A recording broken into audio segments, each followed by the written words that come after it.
And then I think it's all about relevance, Mongezi. Yes. Everything is about working to stay relevant. I've always been conflicted about awards. Yes. I'm embarrassed to say that I went to my first ever Luries in 2024. Yeah. Why the conflict? Because I think it can be seen as chest thumping as opposed to real deliverable.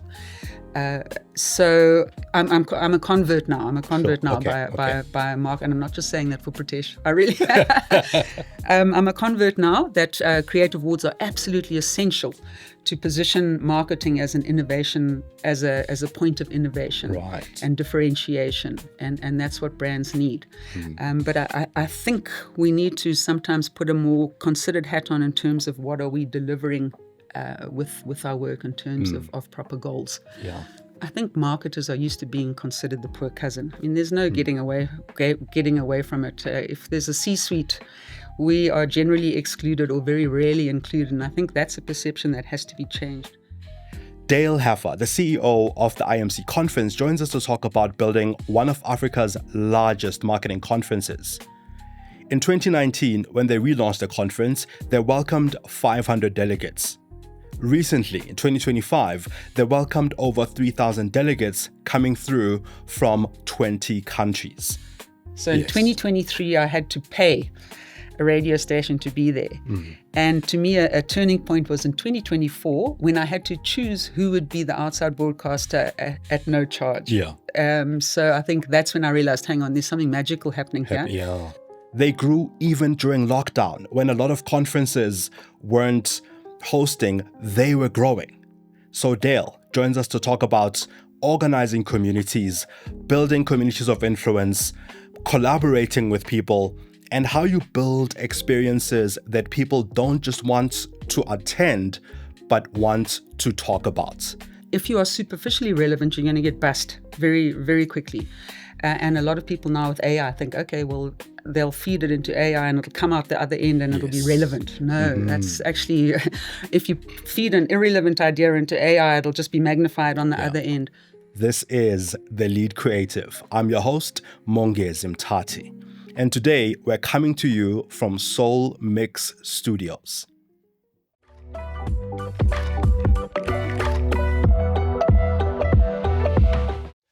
Dale, thanks so much for joining us on The Lead Creative. I've been watching the NetBank IMC Conference grow in leaps and bounds since 2019.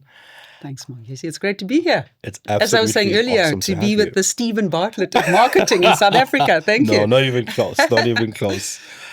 So I know that you've done a lot of ultra marathons, from the Comrades to Oceans, right? And now, of course, you do this extreme sports of organizing marketers and building a community and building a business. Ultra marathon, yes. Ultra extreme marathon. Extreme sport. You could get Red Bull on board. Exactly, right? And I think there's are there any similarities, rather, in your view, between building a community and doing these ultra events? Yeah, well, firstly, I was probably a bit sneaky including that on my credentials. It was about 100 years ago, but there you go. And it's the perfect metaphor. Obviously, it's fantastic.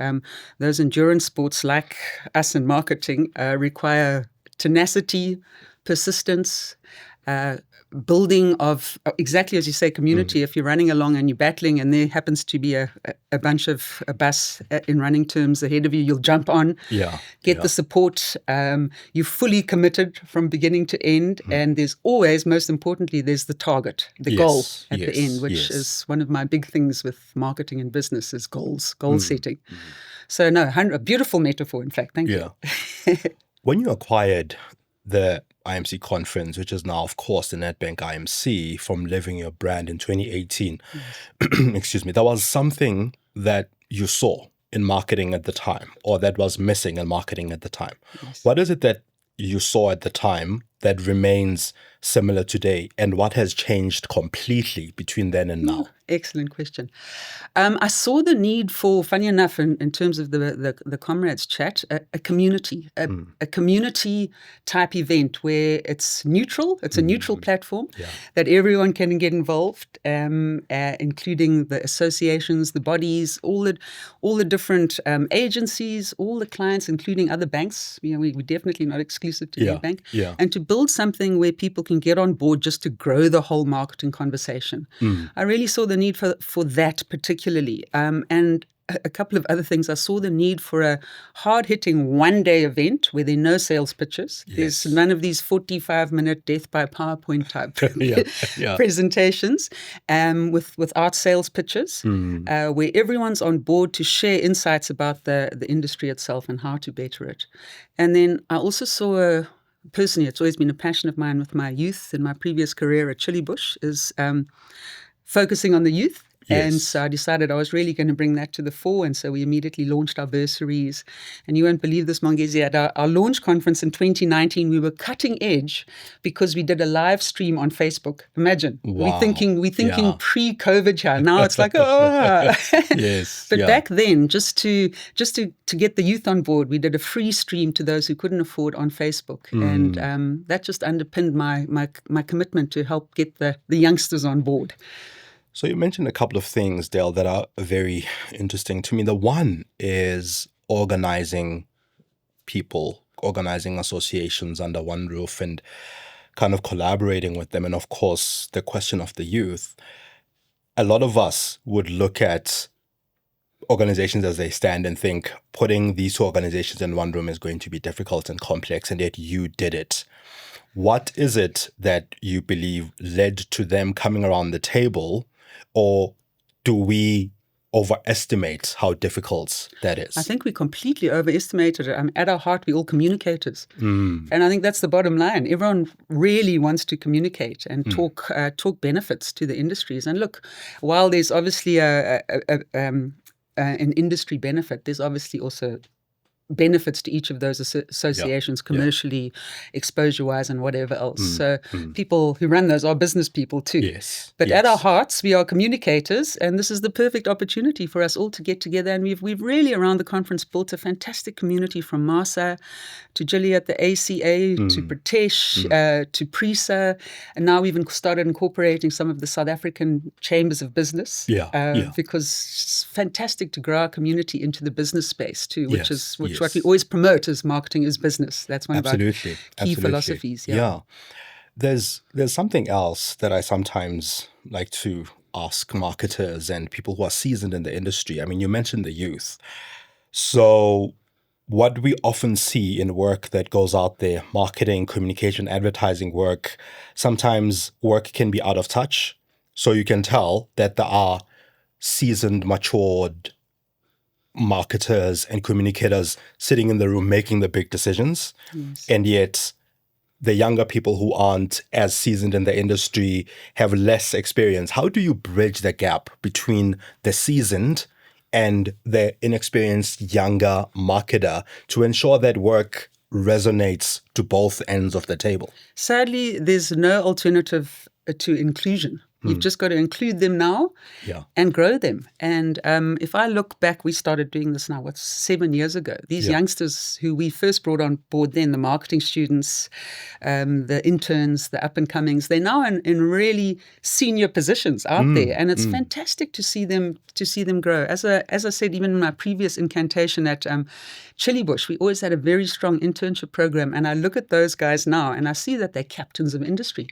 Guys like Mongezi Mtati, who heads up media at Telkom, and Lebo Madiba, who's a powerhouse in PR, and to mention a couple. So the only way to do that is with inclusion, support, growth, and time. It's literally the only way. And that's really, at our last conference, we've even started including school children.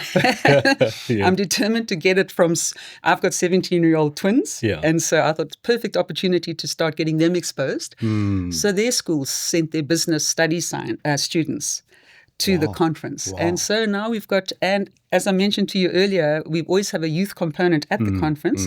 And this year we've got a panel that includes Marco Stavro, who's a very well-respected youngster. Yeah. But we are taking it one step further, and we've got a Gen Alpha on a panel who's 9. So we're really starting to Massive look ahead change, and yeah, investing now so they can start coming through. Mm. That's our mission, that's our plan. And personally, the reward is just to see them cracking it in the industry. Yeah. And the students are so wonderful, enthusiastic, they're committed. We do a lot of work with UJ. Yes. And on the day, at our coming conference, we're going to have at least 50 of them there who are going to be playing a role in registration and supporting and back end and media. So it's lovely to see them getting a real, I think that's what they need, is a commercial entry. Yeah. And I think this handing over the baton, instead of talking about it, instead of talking about how it's done, trying something out, testing it, doing it successfully, and showing the industry how it can be done. Well, yeah, just to labor the point, there's a lovely young man who's at UJ. He's doing his master's in PR now. His name's Ibrahim. He contacted me on LinkedIn a while ago saying, he really needs, he wants some commercial. I said, brilliant. I met him immediately, and he is now our media manager. He said he sent the message to 50 people. I was literally the only one who replied. So I think it's up to us, where possible, to help bring these guys in. Look, I'm fortunate. I've now got Ibrahim on my team. This is true, yeah. And it's working for both of us. I think one of the things that comes up for me in that is access to the right kinds of people, access to Dale, access to somebody to whom you can send a message and they respond. Yes. Are we creating that kind of access in the market?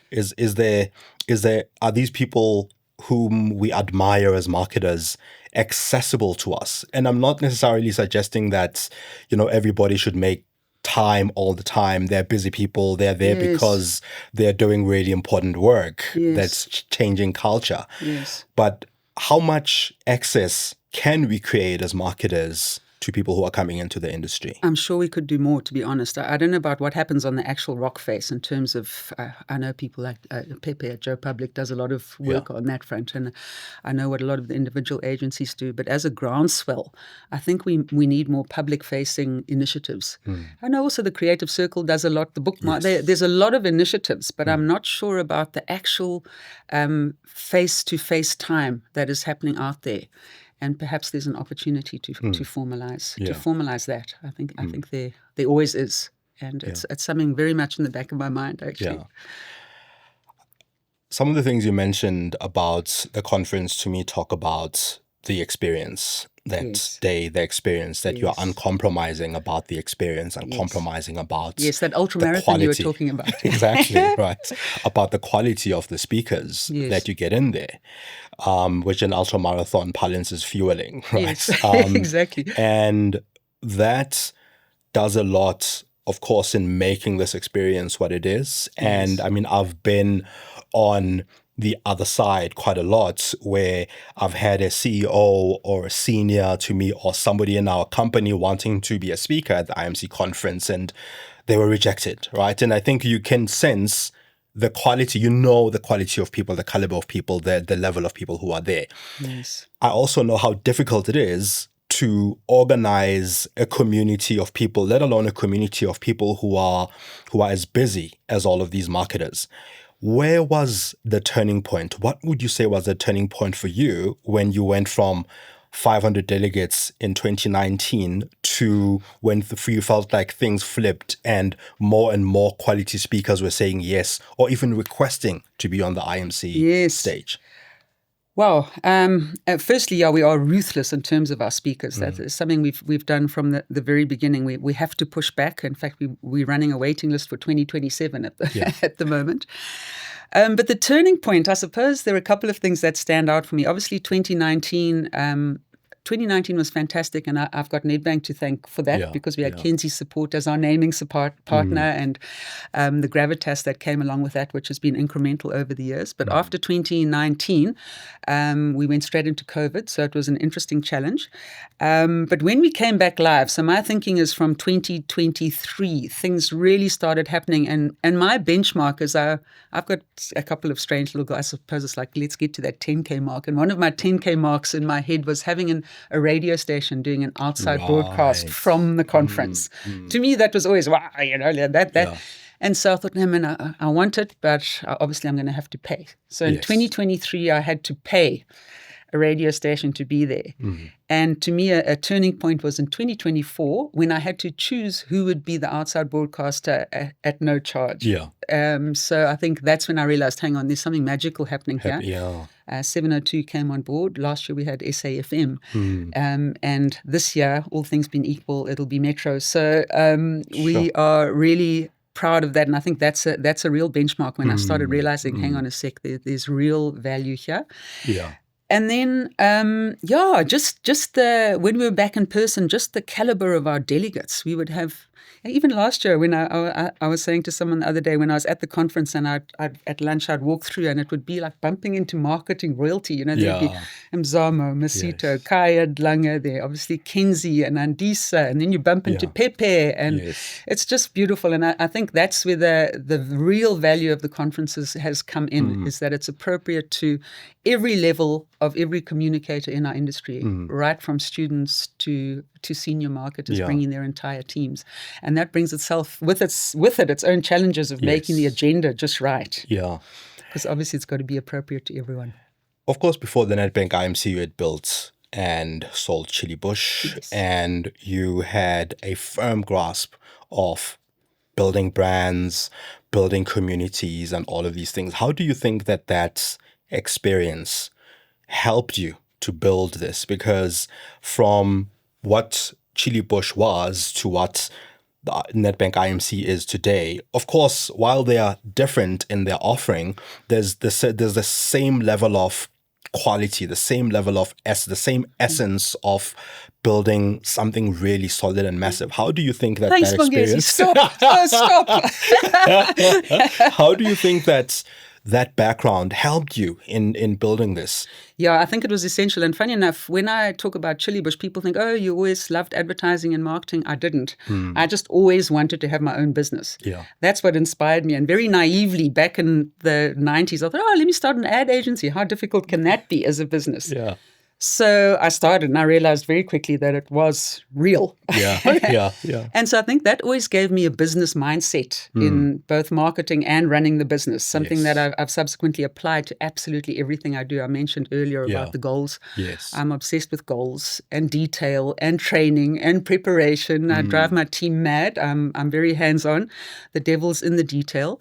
But as an aside, when I bought the conference, I actually did it with two partners, two businessmen.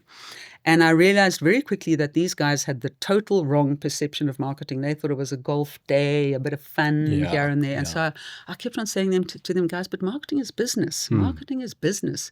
And that kind of stuck. And then I thought, hey, marketing is business. And so I've trademarked that term.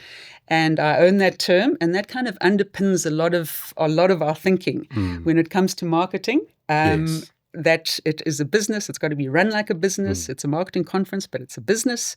And that's always served me well, is to think about everything I do as a proper business with real business imperatives and goals and outcomes. There's a book that I read a long time ago titled The Business Brickyard by Howard Mann. Okay. One of the things he says is you define your business with a no.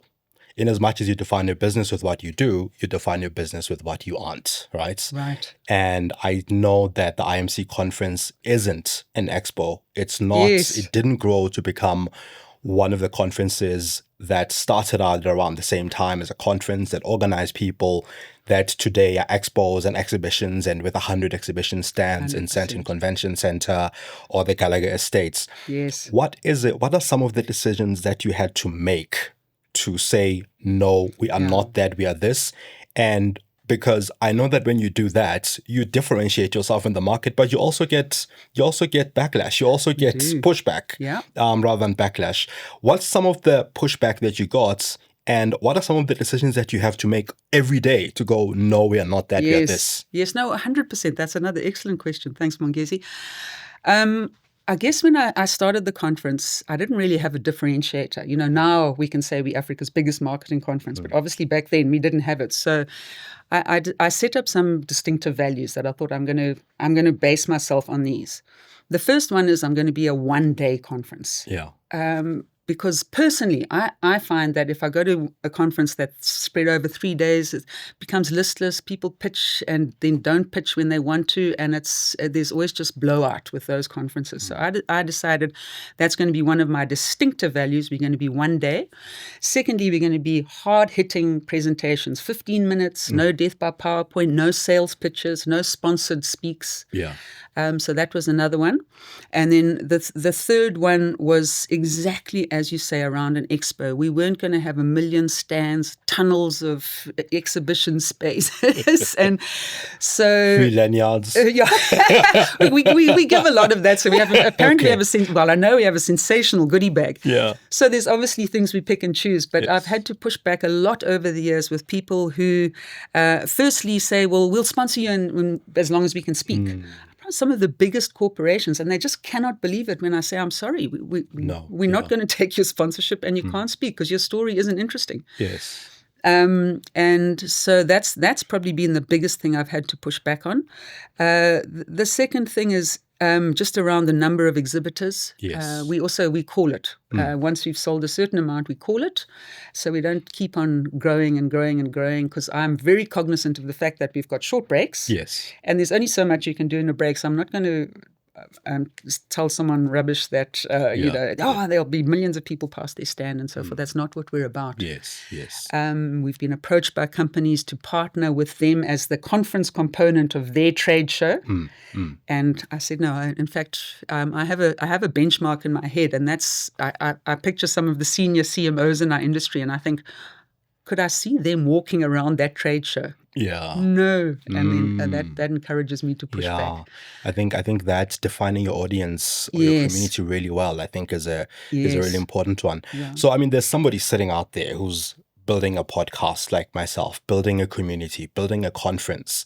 And on the other end of the table or other end of their inbox, there's somebody saying, if you give me 30 seconds, I'll give you this amount of money. If you give me this space, I'll give you this money. And that sometimes takes you away from the course, from that kind of space. Yes. How do you get to this point of, even though it's hard, it's a hard slog, we have to stretch our rand as much as possible and still reject what doesn't take you down that journey that you're planning? How do you make those kinds of decisions? Well, I think at heart, I like to think I'm a business person. Sure. Yeah, so, absolutely. I'm pretty ruthless about what the conference will get out of it too. For example, offering a person such as yourself to come and have a podcast there.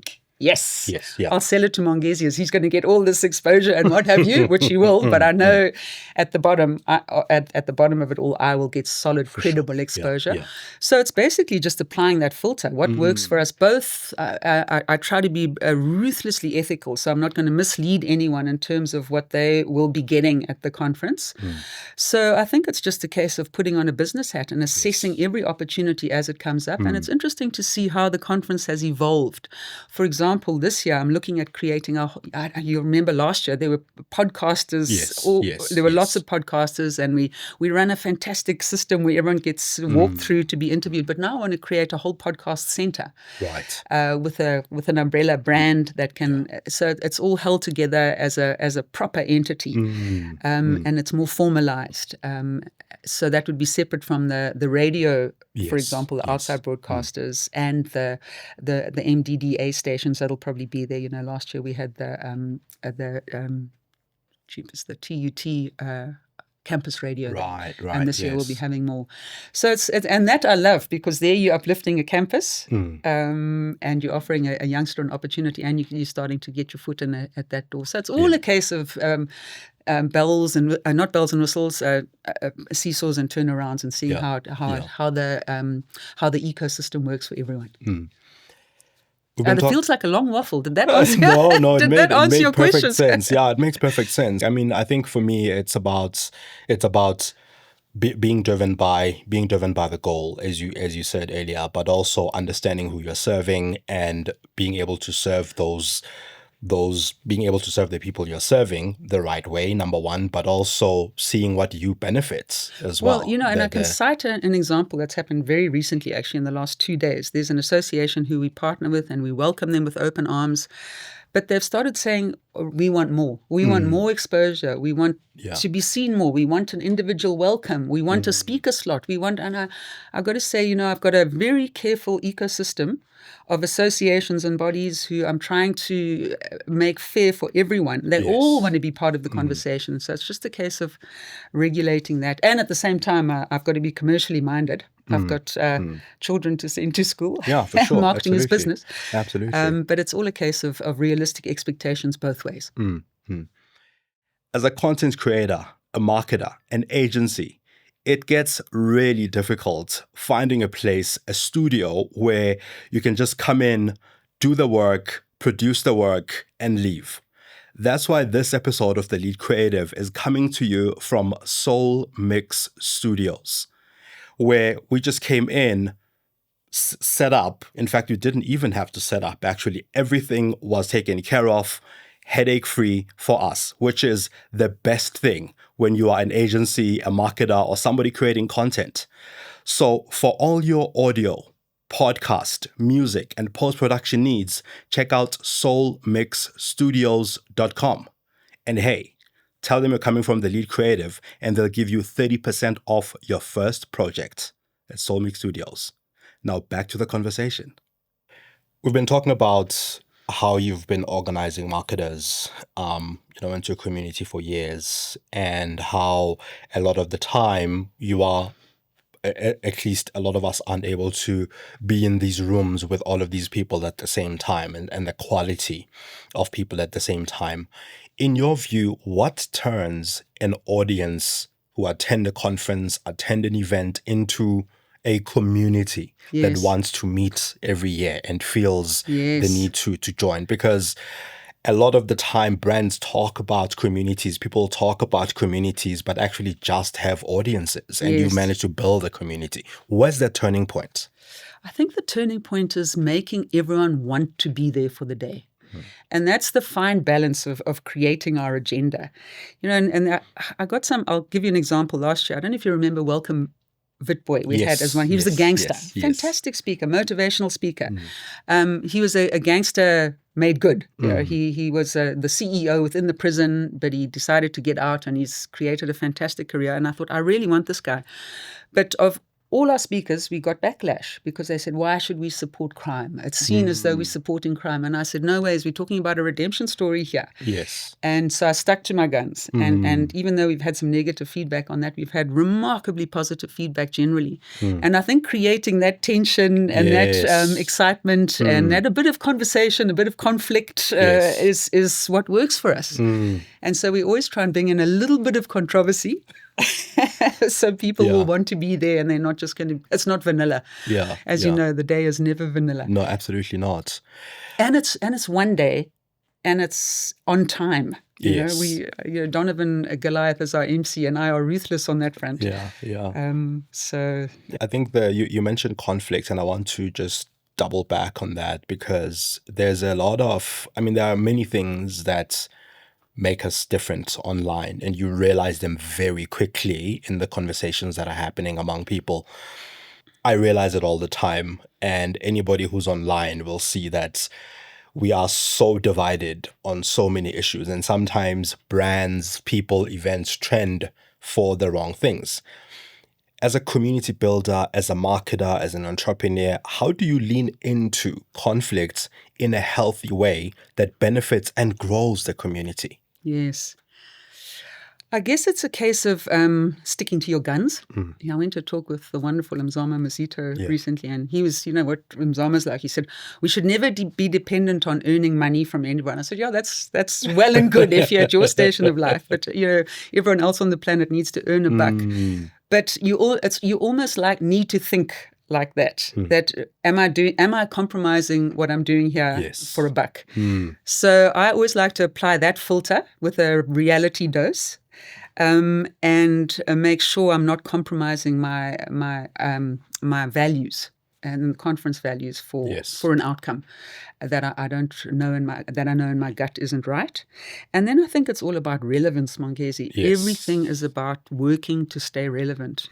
And I know you interviewed Suhail recently. Yeah, He's yeah. wonderful, and he's actually our global amazing. keynote. Yeah. And he talks about relevance so beautifully. He says that when he went to Thailand, he had to forget everything he knew Yes. and start again for the cultural understanding. And I think that's almost something we all have to do in our businesses the whole time, is just make sure we are refreshed. Can I give you another example? Absolutely, sure. As a 60-year-old white woman in this industry, I've realized that I have to work hard to... On the day over 30. Oh, you smooth-talking devil. When can I come back to your show?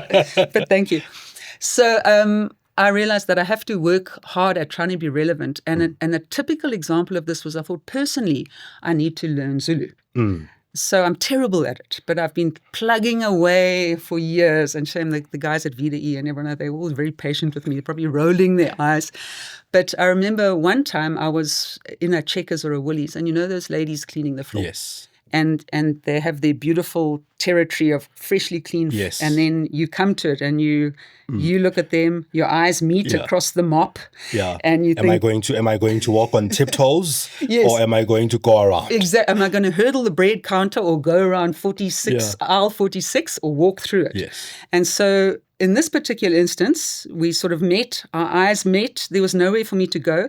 She was looking at me and I said, "Ngiyaxolisa." Yeah. And she went, "Oh," and she went, opened it up like royalty for me. She said, "Come through, walk on my floor." And I just thought, wow, just that little act of trying to, and I probably pronounced it wrong and everything, but that was just to me a small indication of working to be relevant. Yes. And I think that's what we just have to all do all the time in our brands, in our business, in our personal growth. Yeah, that's interesting, because brands tend to lose that. Brands tend to lose that. And I think this links back nicely to the conversation we were having a bit, or the earlier part of our conversation, about how you bring in people from different walks of life, different stations of life into a room together to create a piece of work. And I think it leads to that relevance, because when you have these younger people in a room and more mature marketers in a room, it creates that relevance, especially if the both voices are heard. So I often wonder, when we talk about communities, especially for brands and with brands, when we talk about building communities and when we talk about organizing people, I often wonder if we get it right as marketers, because I don't know if someone who owns the same brand of sneakers, the same brand of jeans, attend the same event, go to the same restaurant, feel as though they are part of a community. What do marketers get right or get wrong about building communities or organizing people into communities? Yes. Well, I would say, and if you've got any investment broker who's always trying to sell your policy, it's not a one-day game. Yeah. It's not a sprint, it's a marathon. So I think that if you are superficially relevant, you're going to get bust very, very quickly. And a lot of people now with AI think, okay, well, they'll feed it into AI and it'll come out the other end and it'll be relevant. No, that's actually, if you feed an irrelevant idea into AI, it'll just be magnified on the other end.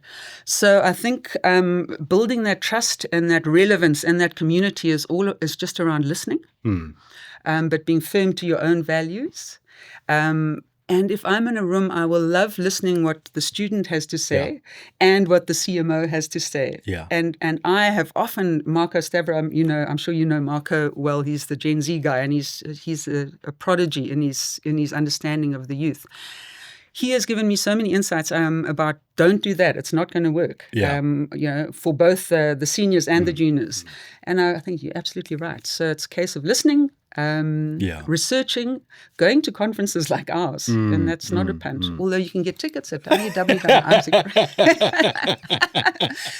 Going to conferences like ours and learning and being mindful and listening to podcasts like yours. And I think ultimately, if you stick to those values and your principles, you'll build a brand that itself contributes to the community. Dale, given Africa's many challenges that we are facing and the things that we have to resolve, How do you believe marketing can play a role in solving or being part of the solution to some of societal issues that we are facing? I just wish that I think marketers are used to being considered the poor cousin. I mean, there's no getting away from it. If there's a C-suite, we are generally excluded or very rarely included, and I think that's a perception that has to be changed. So, there's that guy, Peter Drucker. Yes. Yeah, he's the one who said that a business has one purpose, and that's to get customers, which means it's got two functions, marketing and innovation. Yeah. So basically marketing is business or business is marketing. And I think that's the kind of credibility we have to start spreading from here all the way to Bloomin' Egypt. Yeah. And that's about being required as an integral part of any business, as a core need for any business. Yeah. Marketing has to sit firmly in the perception of the CEO, the CFO, and everyone else in the business. And that is the only way we're going to get credibility, is to get buy-in from the business owners, the leaders in Africa, the guys who are making things happen. As long as they see the need for marketing, then I think we're on our way. So that's the one side. And then secondly, I think it's about collaboration. We're really starting to make inroads into getting the other African marketers to come and be part of the conference. For example, we had 17 people from Malawi attend, from the Institute of Marketing in Malawi attend. Yes. And my word, they're learning from George Damson, who's the wonderful president of the IMM, Institute of Marketing Malawi. His passion and as a result, I ended up going to their conference and taking a keynote speaker, Sharon Keith. Yeah. And Mbali Bengu, who went and spoke at their conference. And so the sharing begins. And that is literally the only way we're going to do it. That and credibility, where we're seen as an essential business entity, I think is what's going to make it happen. Yeah. There's a lot of talk about marketing effectiveness and that sometimes we're not really being effective in marketing, or at least that marketing sometimes isn't effective. And as a result, we have leaned more into this sort of short-term thinking in marketing. Yes. In your view, what's the one of the biggest misconceptions about what makes marketing effective or what makes marketing work? Do you mean why people don't think it works, or why people do think it works? No, I think there are I think on both sides there might be misconceptions about why it works or why it doesn't work, or why it's effective or why it isn't effective. I can tell you what CEOs and CFOs think. They think it's fluffy. They think you can't measure it. You can't see what you're getting. And so I think that measurement has to sit at the heart of what we do as marketers. We have to have something that we can share with them as a measurable. And I think from our side, when I say our, I'm putting as a marketer here, we have to show the C-suite and the business, the stakeholders, that the business relies on innovation, and innovation comes from marketing. Yeah. So I think there's somewhere in between where we've got to. I've always been conflicted about awards. Yes. I'm embarrassed to say that I went to my first ever Loeries in 2024. Yeah. Why the conflict? Because I think it can be seen as chest thumping, as opposed to real deliverable. So I think that with I'm a convert now. I'm a convert now by Mark, and I'm not just saying that for Pritesh. I really I'm a convert now that creative awards are absolutely essential to position marketing as an innovation, as a point of innovation and differentiation, and that's what brands need. But I think we need to sometimes put a more considered hat on in terms of what are we delivering with our work in terms of proper goals. Yeah. As someone who's constantly looking for voices that stand out, people who are making waves, what, in your view, makes someone stand out in their industry, in the space that they play? Yes. Is it because sometimes there are people who are generally the loudest in an industry? There are people who are some of the quietest, working in the background, doing their work, feeling unnoticed, but actually doing amazing work. Yes, sir. And there are people who are somewhere in the middle, who get called up to speak at certain places. How do you stand out as someone in your industry, in your space? Because you did it with a Chillibush. You are finding people all the time who are doing it. You are doing it yourself with the NetBank IMC, right? Like, you're one of those people that a lot of us look to as a great example of someone who's really, really shifting status quo, who's really making Mongezi, stop! who's making all of these waves. Like, how do you stand out as a person in an industry without necessarily being the loudest? Yeah, that's such a good question. And there's another metaphor from my Chillibush days. And now I'm not criticizing, this has probably changed, but I'm not criticizing anyone who's got a lot of body piercings or tattoos. But I often used to find that the more tattoos and piercings they had was inversely proportional to their talent. Yeah. When I was recruiting at Chillibush, I wouldn't look at that as a benefit. Yeah. I would go for the quiet dude who would be reading the newspaper in the corner, as opposed to the bells and whistles. Yeah. And so I think that's changed now. I mean, everyone and their dog's got a tattoo. Yeah. So I think it's the quiet determination. And look, I've been chipping away at this in the industry now for 20 years. Sure. So it's a case of chipping away, never compromising your ethics, and then also tapping into the people, Mongezi, to get publicity and exposure, that kind of thing. Yeah. No, I mean, a shameless networking. I'm so proud and pleased to be able to call on the industry now for advice and guidance and suggestions. And I think that's essential, is building a reputation so that you can call on the industry for advice and guidance. But to answer your question, again, I feel like I'm waffling there. I think that a quiet determination is something that'll and push back with a business balance is what will get you and working. Yeah. Working, yeah. doing the time. The work, I'm afraid there's do the work. There's no getting away from it. Yeah. So that's the bottom line. Yeah. Work and learn. And I've always had a very delivery type ethic. Yeah. What are my clients getting? Are they getting enough? Is it going to be right? And I think that's kind of how we have to look at it. Absolutely. You've often said you are a basics first marketer, Yes. that the foundations don't change. Yes. Platforms times might change. There might be new platforms, there might be new things, but the foundations don't change. Yes. In your view, what foundations do you think marketers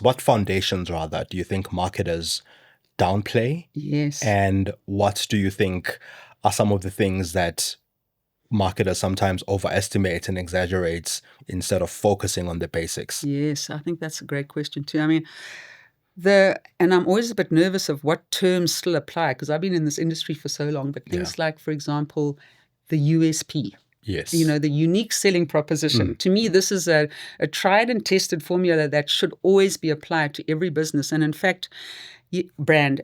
Yesterday, I had a meeting with the sponsor.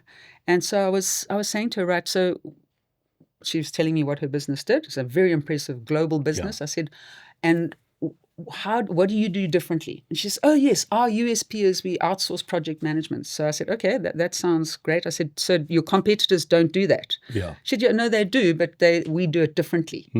So I kept on drilling her, say, why? How are you different? What is your actual unique quality? So we can get to some real meat. And if you don't have it's hard to be different these days. There's a million people offering the same thing. Yeah.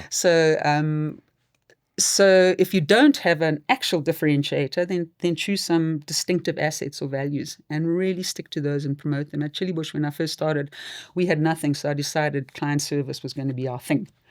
Because I'd done some research that said most clients moved agencies not because of creative, because of client service. And I thought, that's an interesting thing to hang my hat on. And so we did. And then slowly you start building your gravitas. Same as the conference. We didn't have being the biggest in the beginning, but we stuck to our assets. Yeah. So USP to me is a great one. The other one is the promotional mix. Or the marketing mix. Get that? Yeah. You probably read it in some books from people like me 30 years ago. But finding the right balance of what activities to use that best promote your product is so hard these days, but it's really important with everything coming at us. There's so much scope and scale these days of what to choose and how to do it that focusing it is really hard. But choosing your promotional mix is critical. For us, for example, it's a combination of our mailer, which we try not to make spam, social media, PR, and so forth. And we try not to, we'll always tinker with new innovative opportunities, but we'll really try and focus on the knitting. Yeah. And I think that's what some companies like Takealot and Spotify are starting to do too. They've been inundated with data. Yeah. And they've decided to cut back on all of that and just stick to the knitting. So I would say the promotional mix is another one that you really need to apply your mind carefully to. Not saying that you shouldn't be experimental, but if you do try something, do it under a measured type of approach. So you can see how it works. And if it doesn't work, then laugh it off. But be prepared to give it a tonk.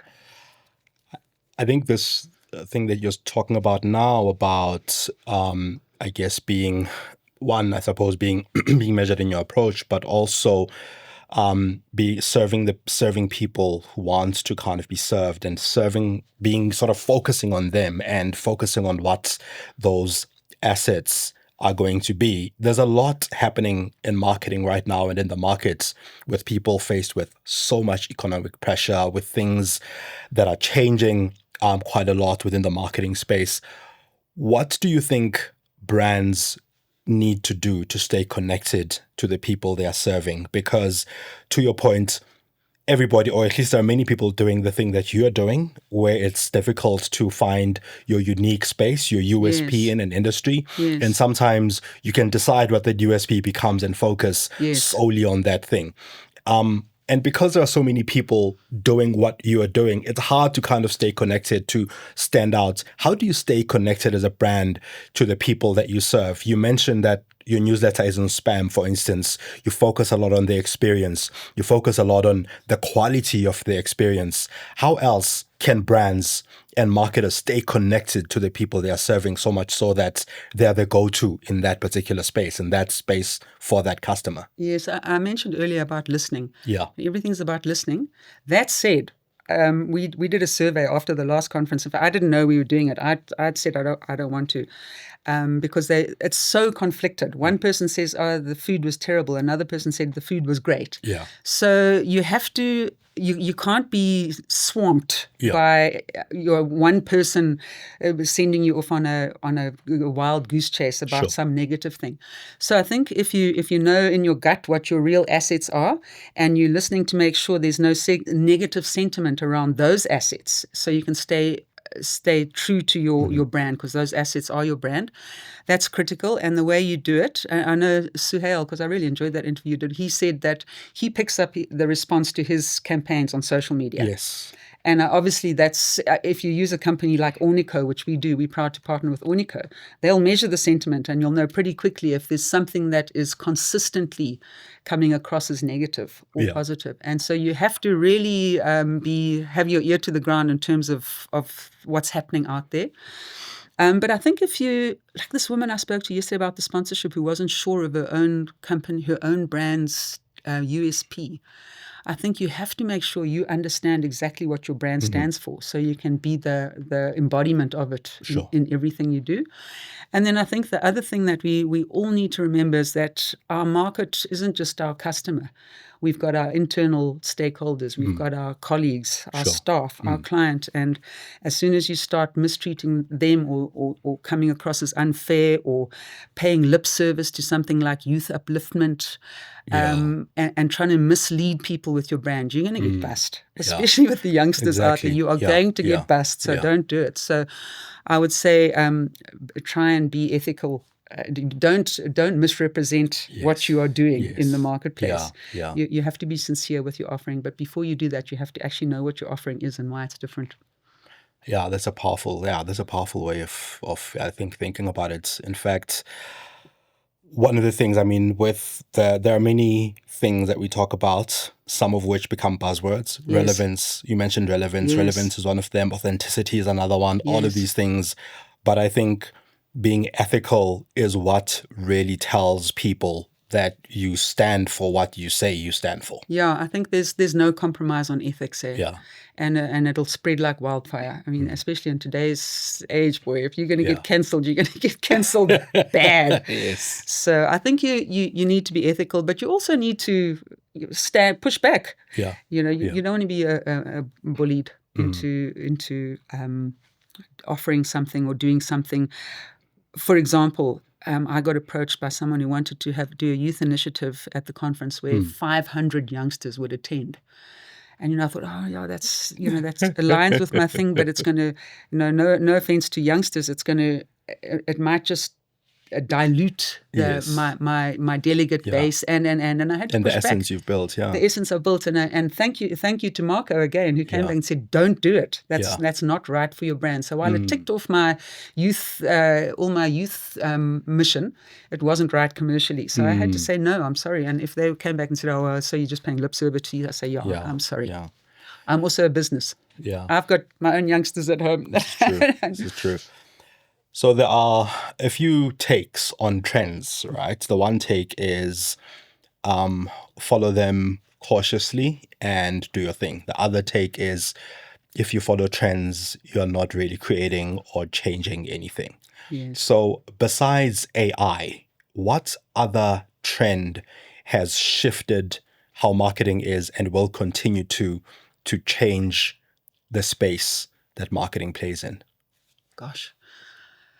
Aside from AI, I don't know if this is a trend, but personally I can't bear it, is when you can't find a person to speak to. You know, and I have gone in circles. Speak to our WhatsApp. Yes. Speak to. They think it's great not to have a person. You can just speak to something. And I have literally gone, and I'm sure everyone listening has experienced this. There's an e-hailing company that's very famous for that. Oh, what kind? An e-hailing company that's, Yes. And can't talk to anyone there. The trend to have a chat bot who can answer 1 million questions at once, or to be referred to a lovely WhatsApp number where they respond immediately. There's also one of our network operators who's even got a name for their chatbot. When I see it, I want to scream. And you can't get a real person. And I know this is something that marketers are battling with, is finding out how much of their communications they can relinquish where they're not compromising judgment versus delivery. But to my mind, the trend of outsourcing all your communications to the point where there isn't even a telephone number on your website is something that I'm against. Yeah, the South African CX report pointed to that as well, that when people have a problem, they would much rather speak to a person. Yes. So I can come to I would have been using your e-commerce store for the past 10 years, but on the 10th year that I have a problem and my delivery isn't coming to the right place because the pin was wrong on your driver's phone or whatever the case is, I want to speak to a person. 100%. That's what's coming we out. We all time expect and time to again. be diverted via a chat bot or something to a certain extent, but when it comes to the crunch, you want to be able to say, right, now I want someone who can actually bring me real life ethics, judgment, and understanding, and empathy. Because I've got a crisis, I can't cancel the subscription I've had for 4 years that I've only realized I've been paying now, type of thing. And now I know why, because I'll rather pay it. It's easier than canceling my subscription. Yeah. So to me, that's a trend that I personally don't like. I think it's essential, but it has to be tempered with some human reality. Yeah. We've come to the easy part of the conversation now. I'm going to hit you with some surefire questions and get your response on them. What do you believe most marketers get wrong about building brands that last? Hype. I think they're too obsessed with the fluffy stuff, as opposed to must I say limit to the word? No, it's fine. Yeah, I think they get caught up in the hype versus the actual the proper delivery and brand value. Perfect. What's the one principle you've held on to throughout your career that hasn't changed despite everything that has shifted? I suppose I like to think integrity. I really and fairness. I like to think that. I suppose maybe everyone does, including pretty guys serving prison sentences for whatever. But I like to think that I'm honest to my own gut in terms of what's right and what's wrong. If you had to strip marketing to its essence, what remains? The bottom line. I guess that takes us back to marketing as business, exactly. Right? In fact, our first conference ever, and this is what Kensani really enjoyed, as our theme was "Marketing Gets Naked," stripped down to the bottom line. And I think that's essential. It's all about the bottom line. Looking ahead, what makes you optimistic about the future of marketing, and what concerns you the most? What makes me optimistic is the youngsters. Right. Who I'm involved with now with the conference and our partners like Masa, and seeing just their sheer delight and enthusiasm and passion about the industry that they come to. I suppose the negative thing is perhaps there's often there's becoming maybe a them and us type of layer in marketing. The very senior ranks are maybe not becoming quite so accessible to everyone. Yeah, we spoke about that a bit earlier. This being accessible to people. I'm not sure that there's and also just the superficial. It's maybe that's AI, but the superficial. There's a horrible superficial layer that seems to have come about. Yeah, where there's not real depth. In certain things, and I worry about that. What things specifically do you think about? Because for sure with AI, there's a lot of I suppose with me, I'm seeing a lot of the writing, and I suppose some of the work that's created, even ads, I guess. But what are some of these specific things that, in your view, have lost a bit of the depth that they had? It's lip service. I've talked about it before. Lip service, people promising things that their brand do when they don't really, offering things that they can't deliver, misleading. Mind you, this has probably been going on forever, but I just find that now it's more prevalent because I think there's so many different layers where it can be imposed. So to try and make it more understandable, I think that we've lost a bit of credibility. Maybe credibility is the word. Yeah. The reason that we seem to be a bit light on credibility often is because people don't understand their brands enough, and they don't make their people understand their brands enough, their teams. Yeah, that's a very interesting one, and I think the depth and credibility, because the depth part, I've also been seeing that there's a lot less depth, that sometimes we kind of create our content for platforms, rather than creating for the brand and the brand essence and the depth. So it's like, how many characters can I write on LinkedIn for people to focus? Do I start with a punchy headline, or do I start with this, right? Like some of the fundamentals that have always been about writing, for instance, about creating content, seem to change in favor of what a platform tells you they should be, right? Like capture the person in the first 3 seconds kind of thing, capture their imagination. And I think that depth is lost. But how do we bring that depth back when we are being consumed as content creators, as brands on these platforms that say, if a person doesn't get it in the first 5 seconds, they won't read on? How do you then, I think going back to this idea of relevance that we spoke about earlier, the depth and the relevance, side by side, how do you remain relevant in a time when we're creating for platforms, or for our content to be consumed on platforms, while still having the depth and the credit, and I suppose the credibility? I mean, you can't change the credibility, but more so the depth. Well, I think it goes back to the basics again that I always talk about. You have to work harder to understand who you're talking to, and you have to work harder to understand what they are consuming and how they are consuming.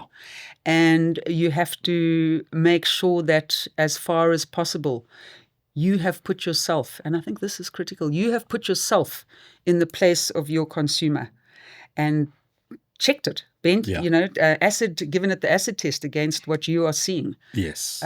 Because without doing that, you will never quite realize what you are putting out there and if it's relevant or not.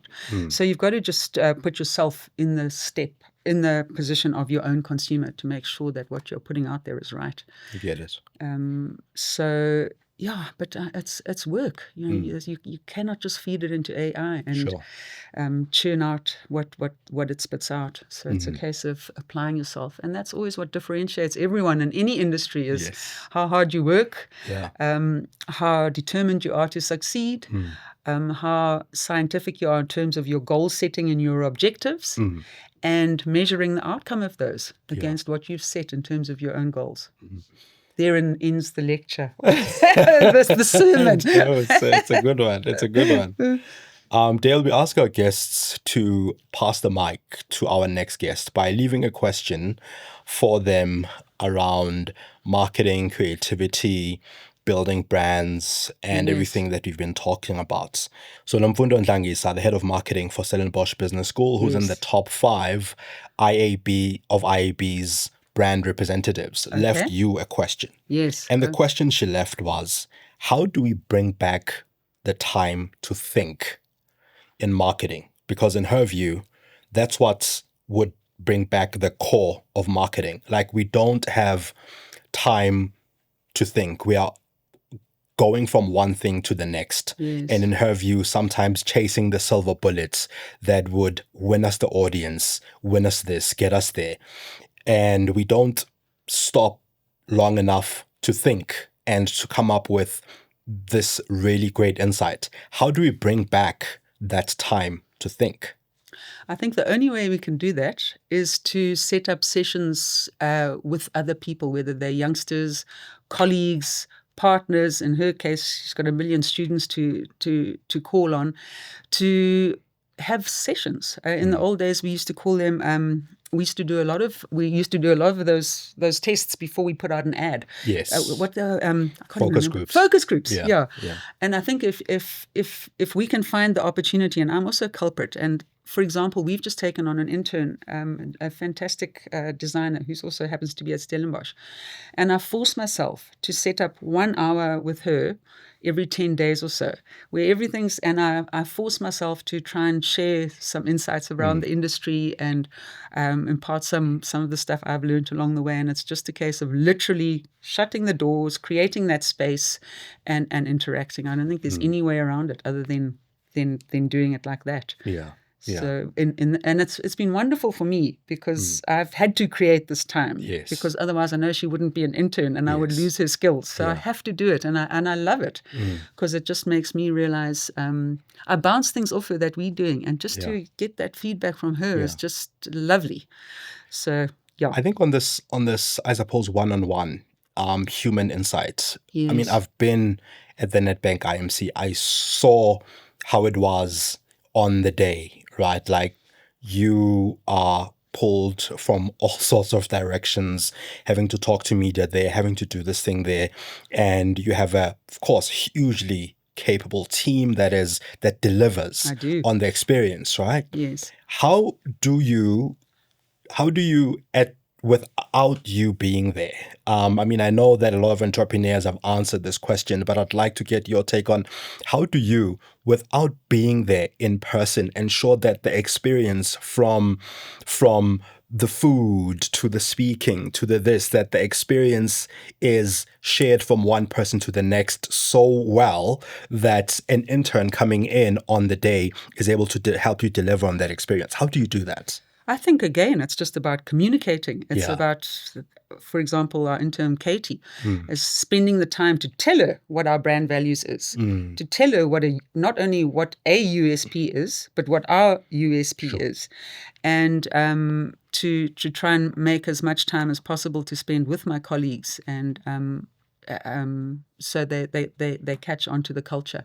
So there's no getting away from that other than imparting in whatever way you can through communication and example what your brand stands for.